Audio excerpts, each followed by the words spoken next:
ನಮಸ್ಕಾರ ಸ್ನೇಹಿತರೆ, ನಮ್ಮದು ಶ್ರೀ ಸಪ್ತಗಿರಿ ಮನೆ ಮದ್ದು ಚಾನಲ್ ಇದೆ. ಅದರ ಮುಖಾಂತರ ಅನೇಕ ರೀತಿಯ ಎಪಿಸೋಡ್ ಕೊಡ್ತಾಯಿದ್ವಿ. ಸ್ನೇಹಿತರೆ,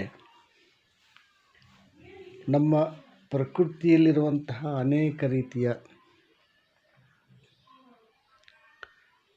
ಗಿಡ ಮರ ಬಳ್ಳಿಗಳಿಂದ, ಗಡ್ಡೆ ಗೆಣಸುಗಳಿಂದ ನಾವು ಕಾಯಿಲೆಗಳನ್ನು ನಿರ್ಮೂಲ ಮಾಡಬಹುದು.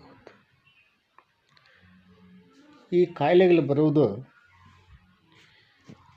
ನಾವು ಸೇವನೆ ಮಾಡುವಂತಹ ಆಹಾರ ಮತ್ತು ನೀರಿಂದ. ಗಾಳಿ ಬಿಡಿ ಇದಾಗುತ್ತೆ.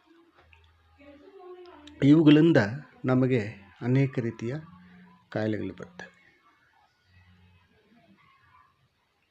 ಕಾರಣ ಆಹಾರದಲ್ಲಿ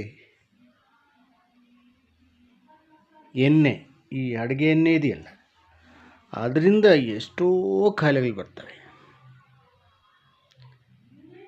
ಕಾರಣ ಎಲ್ಲ ಕಮರ್ಷಿಯಲ್, ಅಂದರೆ ದುಡ್ಡು ಸಂಪಾದನೆ ಮಾಡಿ. ಯಾರು ಹೆಂಗೆ ಯಾವಾಗಲೂ ನಮಗೇನು ದುಡ್ಡು ಬೇಕು, ಯಾರು ಹೆಂಗೆ ಸತ್ತು ನಮಗೇನು ದುಡ್ಡು ಬೇಕು ಅಂತ. ಆದರೆ ಒಂದು ಜೀವವನ್ನು ಉಳಿಸ್ಬೇಕು ಅಂದರೆ ಭಾರಿ ಕಷ್ಟ ಇದೆ. ಅದೇ ಅವರ ಸ್ವಾರ್ಥಕ್ಕೋಸ್ಕರ, ಅವ್ರ ಹೆಂಡತಿ ಮಕ್ಕಳು ಸಾಕೋಕ್ಕೋಸ್ಕರ ಇವರು ಇದರಲ್ಲಿ ಕಲಬೆರಕೆ ಮಾಡಿ ಬಜಾರಲ್ಲಿ ಬಿಡ್ತಾರೆ. ಆದರೆ ಅವರು ಸೇವನೆ ಮಾಡಲ್ಲ. ಅವ್ರಿಗೆ ಗೊತ್ತು ಯಾವುದು ಒರಿಜಿನಲ್ ಅಂತ. ಆ ಒರಿಜಿನಲನ್ನು ಅವರು ಪರ್ಚೇಸ್ ಮಾಡಿ ಅವರು ಸೇವನೆ ಮಾಡ್ತಾರೆ. ಕಾರಣ ಸಮಾಜದಲ್ಲಿ ದುಡ್ಡು ಬೇಕು. ಆದರೆ ಇನ್ನೊಬ್ಬರಿಗೆ ಕಷ್ಟ ಕೊಡುವಂತಹ ದುಡ್ಡು ಒಳ್ಳೆಯದಲ್ಲ. ಕಲಬೆರಕೆಯಲ್ಲಿ ನಾನಾ ರೀತಿಯ ಎಣ್ಣೆಗಳಲ್ಲಿ ಕಲಬೆರಕೆ ಮಾಡಿ ಬಜಾರಿಗೆ ಬಿಟ್ಟವ್ರೆ. ಈಗ ಅದನ್ನು ಸೇವನೆ ಮಾಡಿ ನಾವು ಎಷ್ಟೋ ಕಾಯಿಲೆಗಳು ತರಿಸ್ಕೊತಾ ಇದ್ದೀವಿ.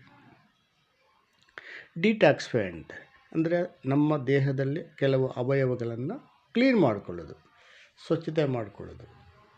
ಅದರಲ್ಲಿ ಒಂದಾದ ಜೀರಿಗೆ ಪುಡಿ. ಈ ಜೀರಿಗೆ ಪುಡಿ ಒಂದು ಟೀ ಸ್ಪೂನ್ ಎತ್ಕೊಂಡು ನಿಮಗೆ ಅದಕ್ಕೆ ತಕ್ಕಂತೆ ಜೇನುತುಪ್ಪ ಹಾಕಿ ಚೆನ್ನಾಗಿ ಕಲಸಿ ಬೆಳಗಿನ ಜಾವ ಖಾಲಿ ಹೊಟ್ಟೆಗೆ ಸೇವನೆ ಮಾಡ್ತಾ ಬಂದರೆ ದೇಹದಲ್ಲಿರುವಂತಹ ಅನೇಕ ಕಸ್ಮಲಗಳು ಈಚೆ ಆಗ್ತವೆ, ಡಿಟಾಕ್ಸಿಫಿಕೇಷನ್ ಆಗ್ತವೆ.